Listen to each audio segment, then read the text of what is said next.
ഹരേ രാമ രാമ രാമ ഹരേ ഹരേ ഹരേ കൃഷ്ണ കൃഷ്ണ കൃഷ്ണ ഹരേ ഹരേ. നാമം ജപിക്കാൻ സാധിക്കണം. അതാണ് ഈ സത്രം കൊണ്ട് ഉദ്ദേശിക്കുന്നത്. നമുക്ക് നാമജപത്തിലൂടെയാണ് എല്ലാ തടസ്സങ്ങളെ മാറ്റാൻ സാധിക്കുന്നത്. നമ്മൾ അനവധി തടസ്സങ്ങൾ നേരിട്ടുകൊണ്ടിരിക്കുന്ന കാലമാണ്, പ്രത്യേകിച്ച് നമ്മളെപ്പോലുള്ളവർക്ക്. അപ്പം അത് മാറാൻ ഈ നാമജപം മാത്രമാണ് വേണ്ടത്. നാമം ജപിച്ച് നമുക്കൊക്കെ സാധിക്കണം. കുമറക്ക് നാമം ജപിക്കാൻ സാധിക്കണം. രണ്ട് നാമം ജപിച്ച് നിർത്തുന്നു. ഹരേ രാമ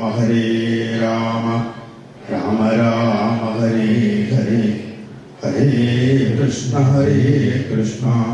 കൃഷ്ണ കൃഷ്ണ ഹരേ ഹരേ ഹരേ രാമ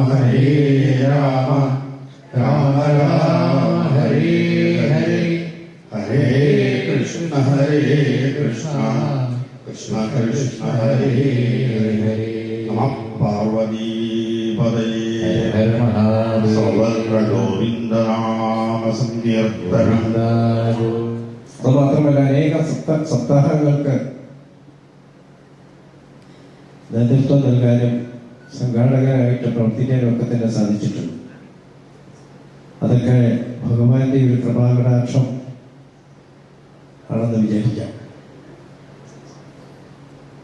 ഇന്ന്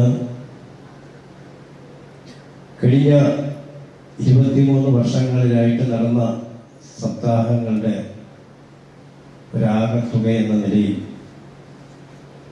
നമ്മളിവിടെ ഭാഗവത സത്രത്തിന് തിരിതെളിയിച്ചിരിക്കുന്നു. ഈ സപ്താഹങ്ങളും സത്രങ്ങളും ഒക്കെ തന്നെ വലിയ വലിയ ജ്ഞാനയജ്ഞങ്ങളാണ്. ഇത് ഭാഗവതം എന്ന ഒരു രസത്തെ അതൊരു അമൃതദ്രവമാക്കി നമ്മളുടെ മുമ്പിൽ ഇങ്ങനെ തരികയാണ്. ഇനി അതിന്റെ പാത്രങ്ങളും കൊണ്ട് നമ്മൾ ഭക്തിയാകുന്ന പാത്രവുമായി നമ്മൾ അതിന്റെ മുൻപിൽ വന്നാൽ ഈ അമൃതരസം മുഹുരഹോ രസികാഭുവി ഭാവുക, നമ്മൾ ആ രസം ആസ്വദിച്ച് എങ്കിൽ മാത്രമേ നമുക്ക് അത് ആസ്വദിക്കാൻ സാധിക്കൂ. അത് ആ ശ്രവണം കൊണ്ടുണ്ടാവണ ഭാഗവതം പ്രയോഗിക്കുമ്പോൾ പല പദ്ധതികൾ പറയണേല് ശ്രവണം എന്നുള്ളതിലാണ് ഇത് പറയുന്നത്. അപ്പൊ ആ രസത്തോടുകൂടി ഇപ്പോ ഈ നമ്മളിപ്പോ ഒരു ഭക്ഷണത്തിന്റെ കാര്യമാണെങ്കിൽ അത് അതിൻ്റെ ഒരു ആസ്വാദ്യത ഉണ്ടാവണമെന്ന് വെച്ചാൽ അതിന്റെ രസം അനുഭവിക്കണമെങ്കിൽ അവനവന്റെ മനസ്സിന്റെ ബോധവും ബുദ്ധിയും ആ ഒരു നിയന്ത്രണത്തിൽ നിൽക്കുന്ന സമയത്ത് മാത്രമേ നമുക്കൊക്കെ സാധിക്കും. നമുക്കെല്ലാം എന്തെങ്കിലും ഒരു പ്രശ്നങ്ങൾ ഉണ്ടാകുമ്പോൾ നമ്മൾ ആദ്യം പോയി കാണുന്നത് ഒരു ജോത്സ്യനെയായിരിക്കും. അപ്പോൾ ഒരു 3-4 പേര് ജോത്സ്യന്മാർ പറഞ്ഞു, നിങ്ങളുടെ തറവാട്ടിൽ നരസിംഹസ്വാമിയായിട്ടൊരു ബന്ധം കാണുന്നുണ്ട്. 3-4 പേര് പറയുന്നത്. അപ്പം ഞാൻ നമ്മുടെ കാരണവന്മാരോടൊക്കെ ആരും അന്വേഷിച്ചപ്പോൾ അതിനെക്കുറിച്ചൊന്നും ആർക്കും ഒരു ധാരണയൊന്നുമില്ല. അങ്ങനെ ഇരിക്കുകയാണ് ഒരു തവണ കേരള കൗമുദിയിൽ ഈ ക്ഷേത്രത്തിനെ കുറിച്ച് ബോക്സിൽ പാഴടഞ്ഞു കിടക്കുന്ന ഒരു നരസിംഹസ്വാമി ക്ഷേത്രം എന്നൊരു ആർട്ടിക്കിൾ ഞാൻ തീർച്ചയായും ഞാൻ വായിക്കാൻ കഴിയുന്നു. അപ്പം എനിക്ക് ഈ ഭാഗത്തേക്കൊന്നും അങ്ങനെ ഒരു വഴി പരിചയമൊന്നുമില്ല. കാരണം കൈ വിളിക്കുന്ന വന്നിട്ടേ ഇല്ല എന്നൊന്നും.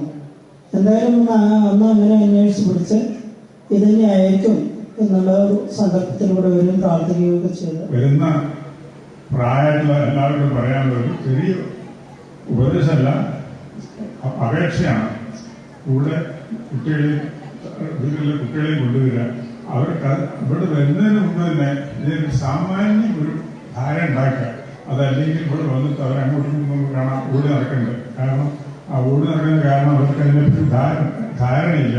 അപ്പൊ വെറുതെ ഇത് വന്നാൽ പോരാ, കൊണ്ടുവരുമ്പോൾ തന്നെ അവർക്ക് അതിനെപ്പറ്റി ഇവിടെ എന്തൊക്കെയാണ് സംഭവം അതിന് ചെറിയ ധാരണ ഉണ്ടാക്കിയാൽ ആ കുട്ടികൾ ശ്രദ്ധിക്കും. എന്ന് മാത്രമല്ല, എല്ലാവരും ഈ ആചാര്യന്മാരൊക്കെ എല്ലാവർക്കും മനസ്സിലാവുന്ന തരത്തിൽ ഓരോ കഥയും വിവരിച്ച് പറയുന്നുണ്ട്. ഇപ്പോൾ പ്രഹ്ലാദരോ അല്ലെങ്കിൽ ധ്രുവചരിതോ ഒക്കെ വരുമ്പോൾ ചില കുട്ടികളെ പറ്റിയ കഥകളാണ്. ആ കഥകളെ പറ്റി അവർക്ക് മനസ്സിലായ അതും അങ്ങനെ അവരുടെ സംസ്കാരത്തിൽ വളരെ വ്യത്യാസം വരും. അത് അവർക്കും അവർ വളരുന്ന സമുദായത്തിനും ഉപകാരപ്പെടും. അങ്ങനെയാണെങ്കിൽ ഇന്ന് നമുക്ക് കേൾക്കുന്ന തരത്തിലുള്ള അനാവശ്യ വാർത്തകൾ വരുന്ന അനാവശ്യമായ വാർത്തകൾ വളരെ ചുരുങ്ങണം എന്നാണ് എനിക്ക് പറയാനുള്ളത്.